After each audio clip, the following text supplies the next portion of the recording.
Welcome to Leadership Reimagined, where game-changing conversations are reshaping the world of work. I'm Janice, the CEO and founder of Ellig Group, Executive Search Advisors, where we are reimagining search through our longstanding commitment to diversity, equity, and inclusion. I'm delighted to welcome Dan Doctoroff, the Chairman and Chief Executive Officer of Sidewalk Labs, the urban design innovation subsidiary of Alphabet, with a focused vision to build more sustainable, innovative, and equitable cities around the globe. Prior to founding Sidewalk Labs in 2015, Dan Doctoroff held many executive positions, including 7 years as president and CEO of Bloomberg LP.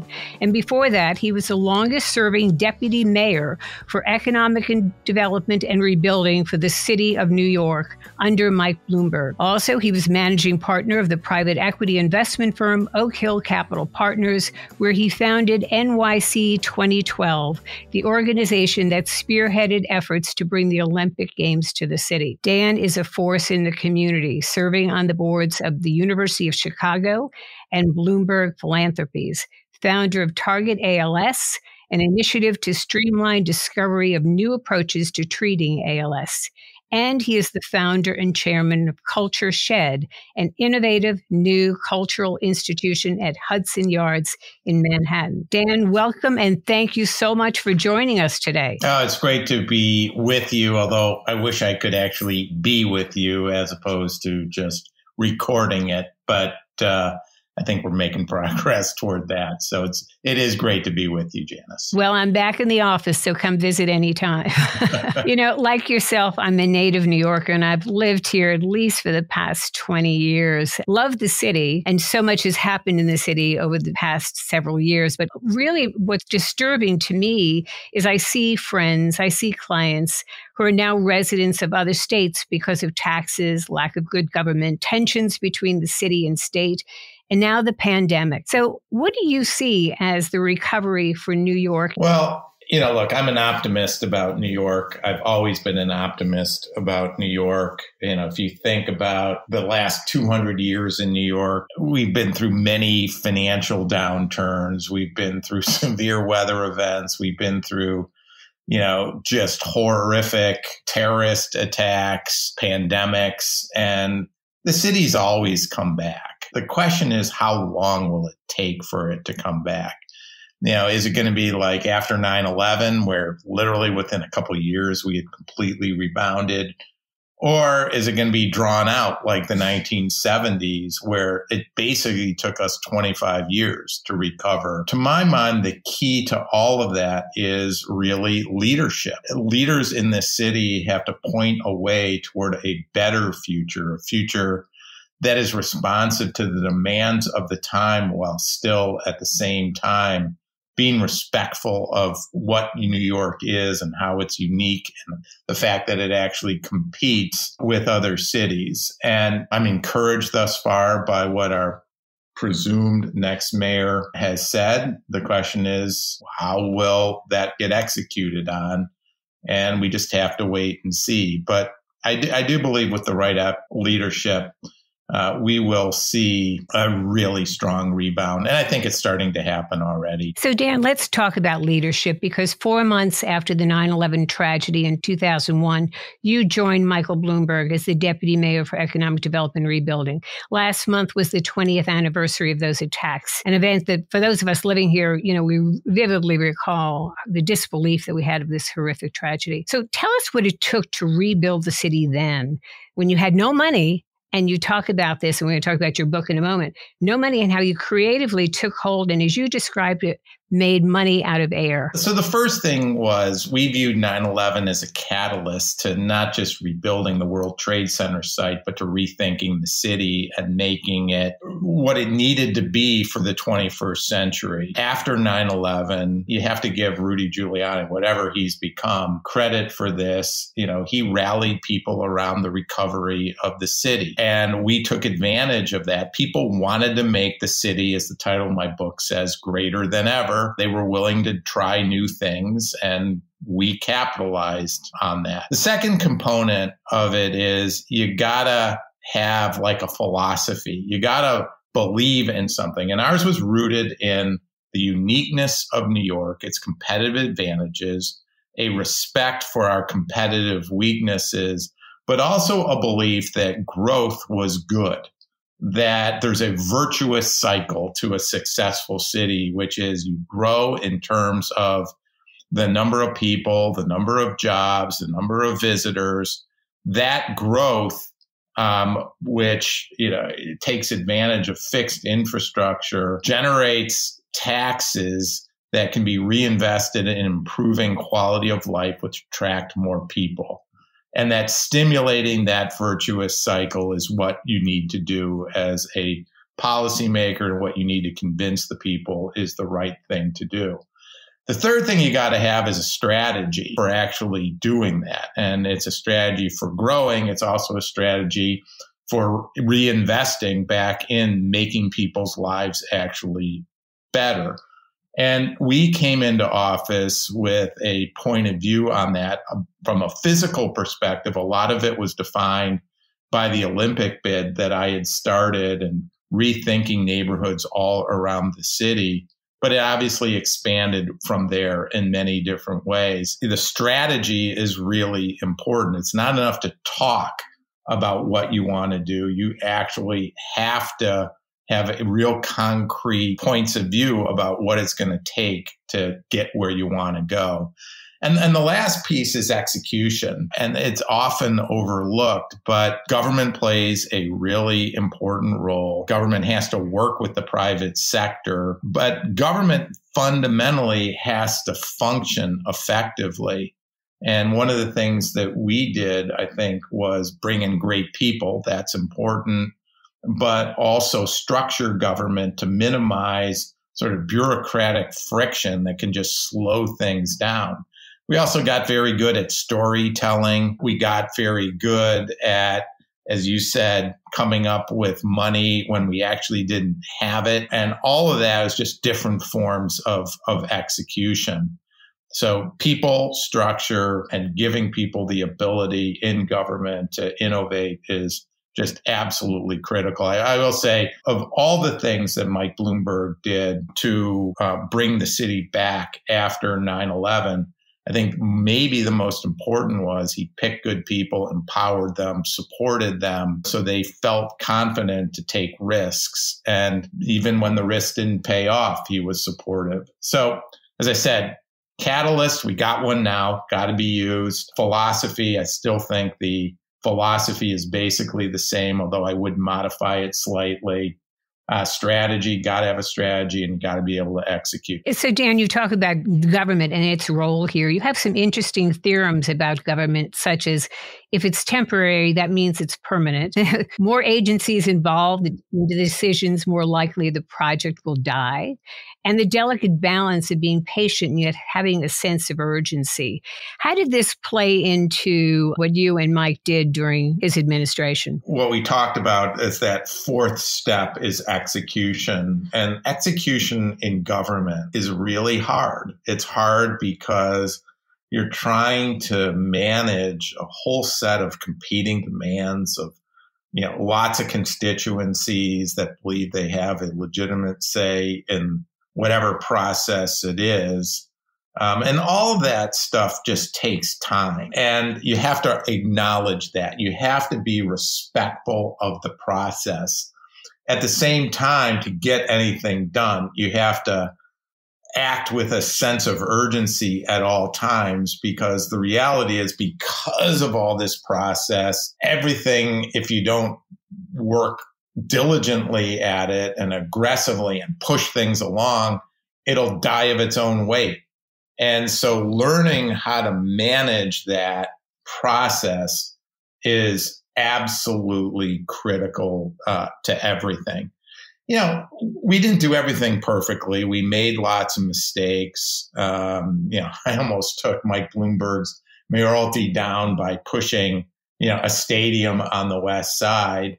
But what's important is that as you're out there trying to do new things, if you made mistakes or you aren't succeeding, what's really important is to learn from them and just adapt.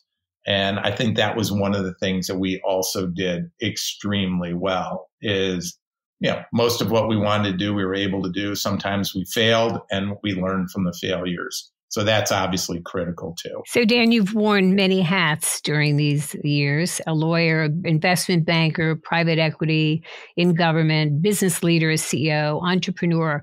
And one of the roles that you had was heading up the Olympic Committee to bring the Olympic Games to New York City. You saw it as a blueprint for what New York City could be. In fact, several projects came to fruition from what you did. So you've humorously said that cities, government never have deadlines. But the Olympics, people will show up. There is a deadline. So what were some of the lessons learned from that? And why we did not win the bid, it had a huge impact on New York City. Yeah. So, it's interesting. I came up with the idea of bringing the Olympics to New York. And it was sort of just by happenstance. Somebody had taken me to a World Cup game back in 1994 out at the Meadowlands in New Jersey. And I'd never been to a soccer game before, didn't like soccer. The two teams playing in the semifinal match were Italy against Bulgaria. I didn't care about them either. It was about 100 degrees. My friend dragged me out there. I was bitching about it the whole time. And I walked into the stadium and I thought it was the most amazing sporting event I'd ever seen. And clearly what it was, when you injected kind of national passion into the event, it just totally changed its character, made it more exciting. And I stood there. You literally couldn't sit down. I stood there thinking, you could play that game in the New York area with any two countries in the world, and the feeling would be exactly the same. And then from there, it was a short leap standing there to saying, well, why hasn't New York ever held the most international event, the Olympics? And so over the next year and a half, I researched everything about the Olympics, started thinking about how you do it in New York, et cetera, what it took to win. But what I had was an observation, a real insight along the way. And that is, done well, the Olympics can be a catalyst to true change in cities.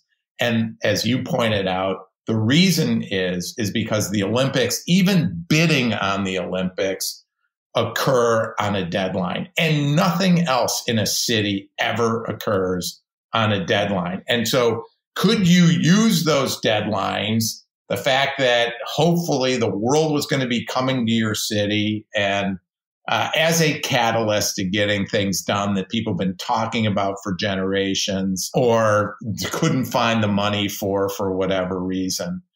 And so we built the whole plan around what does New York need for the 21st century? Looked at entire areas, figured, if you shine the Olympic spotlight on them by putting venues in them and building plans around them, and use the Olympic deadlines, even for bidding, to get them passed and get them done, that could dramatically change the city. And in fact, it's pretty much worked out that way. The whole west side of Manhattan, including Hudson Yards and the High Line. Literally, I had the High Line in my first Olympic presentation in 1996.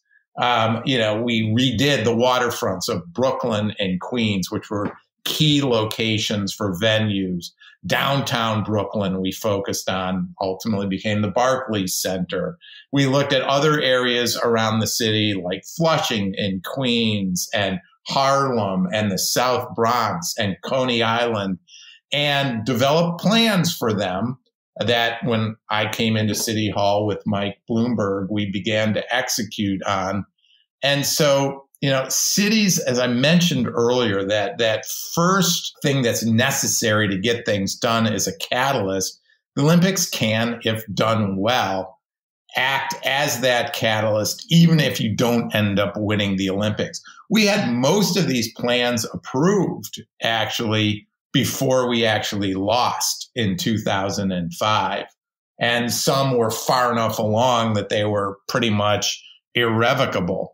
So, again, this notion of a catalyst combined with a philosophy and a strategy and capacity to execute is what it really takes. It's incredible because, now we enjoy all of these venues here in New York City.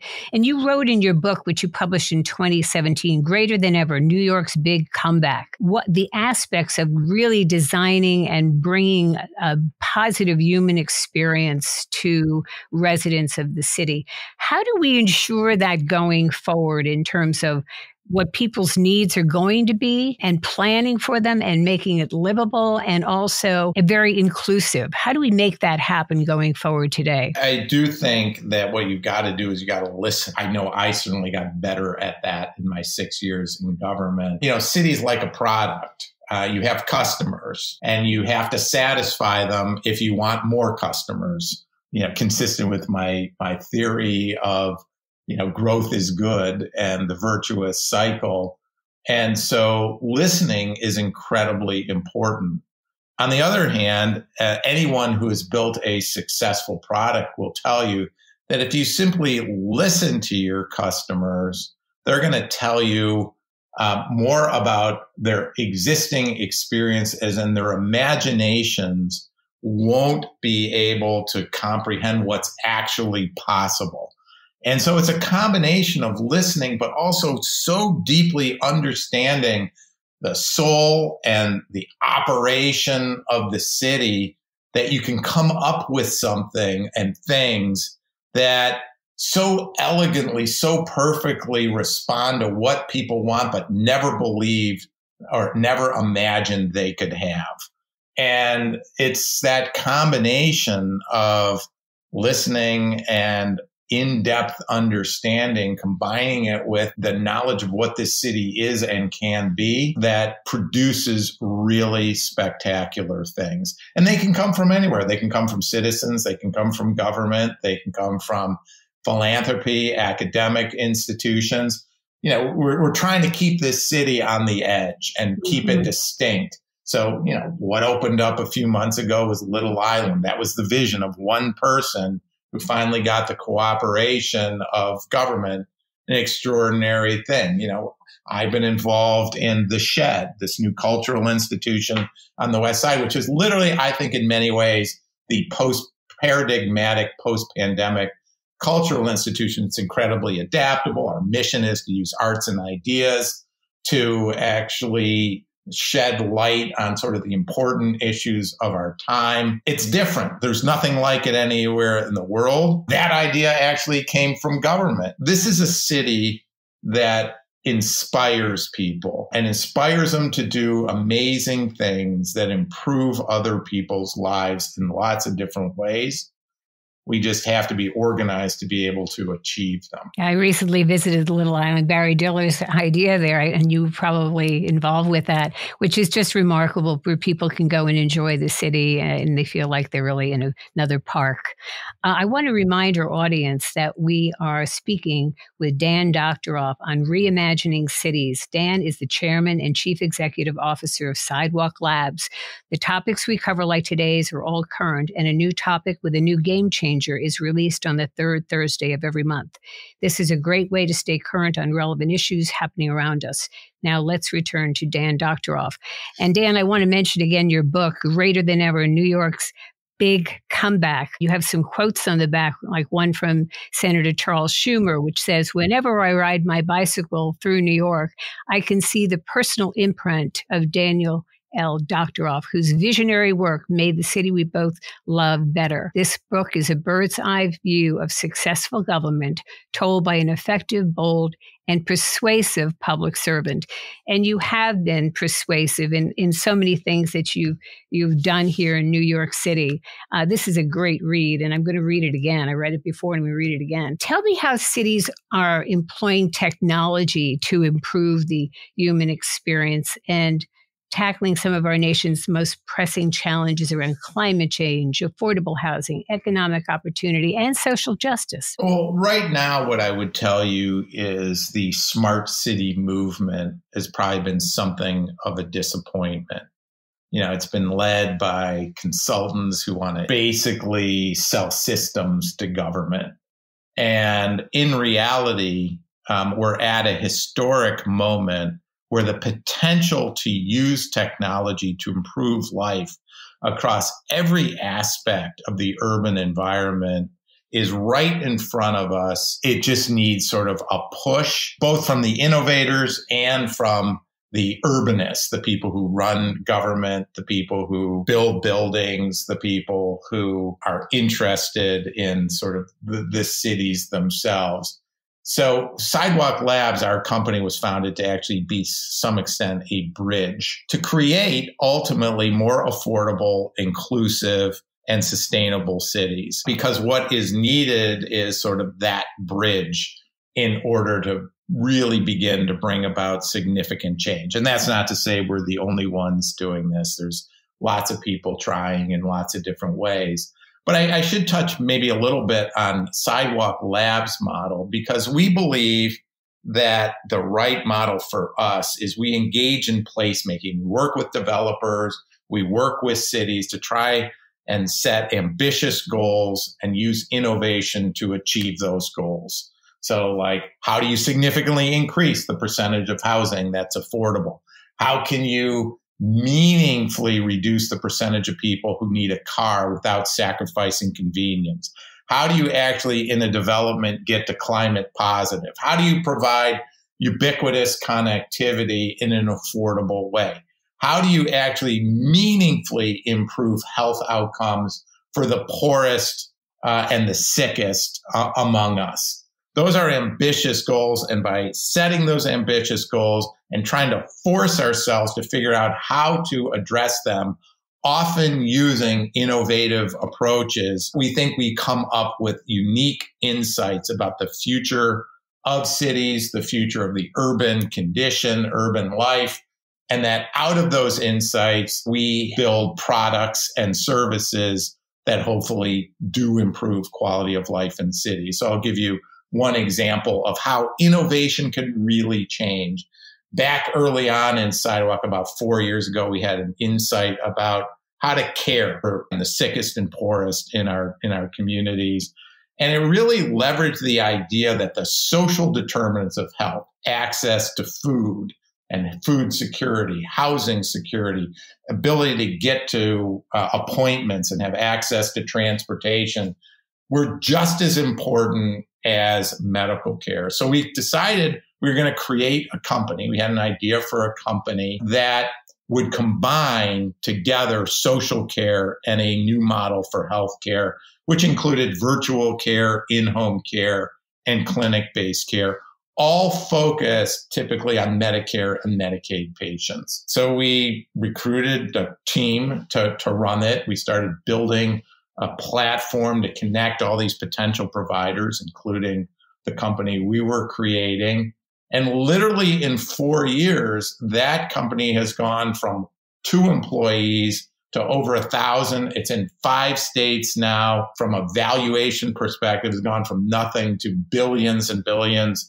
But the most important thing is they are on their way, which is why the company is valued the way it is, to dramatically reducing healthcare costs and at the same time meaningfully improving outcomes.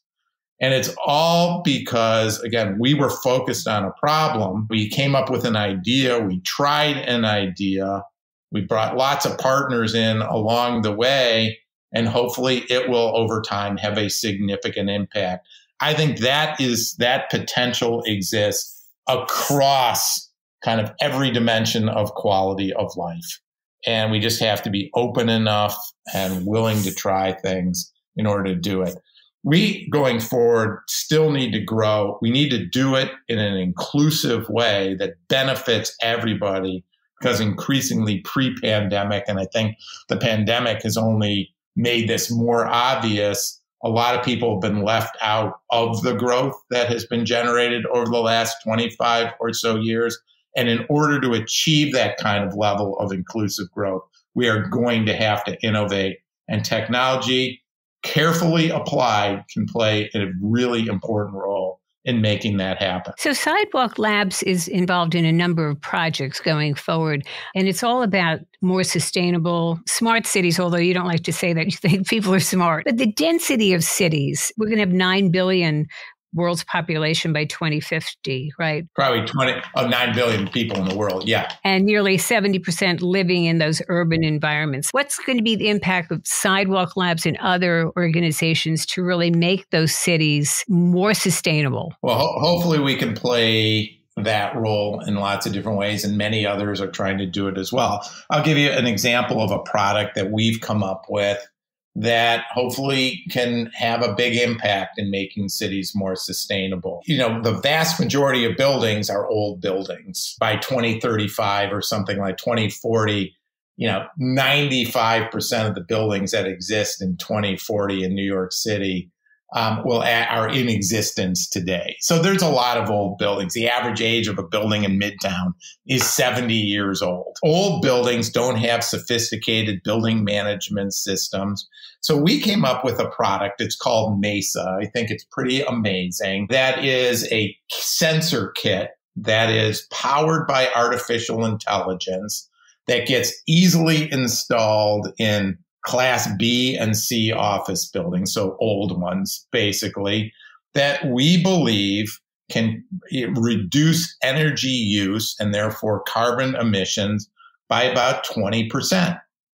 Now, for very little investment up front, it's a million things like that are going to be necessary to dramatically reduce carbon emissions to where they need to be in order for us to address the climate crisis. And if we don't address them in cities, we're hopeless, right? Because as you said, 75% of the people are going to live in cities, and we, have barely begun to really address that. Right. We have another company that we're very focused on, which is about producing a kit of parts to enable mass timber buildings where the structure is made out of wood, to be efficiently produced. Well, because wood is a naturally carbon sequestering material, we think that you can basically lower the carbon impact of buildings. And building materials represent 12% of carbon emissions globally by like 80%. Now, again, we're just one company. We're doing a bunch of different things. There are lots of other people out there who are trying other things. And it's that ethos and attitude that's ultimately going to be necessary for us to actually meaningfully get to where we need to get in terms of carbon emission. Government has to play a role. The infrastructure bills and the reconciliation bill, it's hopefully going to wind its way through Congress, can play a significant role in incentivizing the right kind of behavior. Exciting, really exciting things underway. But you're a student of history. You know, cities have fallen through the ages. What's your fear? Where do you think we may fall down here, in not just New York City, but globally? Well, look, I think that the biggest issues we have right now, one is climate change, which seems like pretty much an existential threat from many different perspectives. The second is inequality and the fact that increasingly we are pulling ourselves apart because we haven't addressed so many critical issues. But inequality, I think, sits at the root of it. Public health, obviously, as we've lived through the pandemic and the risks going forward. All of those represent threats, not just to a city like New York, but pretty much everywhere. And if we don't get our arms around these things, we will really have problems. And that's what scares me. The good news is that there are approaches to dealing with these things. It's just we need the will and sometimes the capital to make them happen. You know, Dan, it's all again about leadership, and it's people like you who, with other leaders will make things happen. So what's your advice to our audience listening today going forward? What each of us can do individually as concerned citizens, as business leaders? What's your advice? I think the key thing is we've got to not be afraid to take risk. To some extent, that's what leadership is all about. It's about understanding the problem, having a great sense for what people need, and acting ahead of the curve rather than behind the curve. And that involves taking risk. Politicians who take risk. I think back to my time in government, and one of the other things that I really respected about Mike Bloomberg is in my 6 years in government, whenever we made a decision to do something, I cannot recall a single time when the question of his reelection prospects and that action's impact on his reelection ever once came up. And we did lots of, I think, far-sighted things. And that's not to say we got everything right, but that's courage, right? Leadership, effective leadership is about smart courage. And we just need more of that. And by the way, that's not just true for political leaders or governmental leaders. That's true in business. It's true.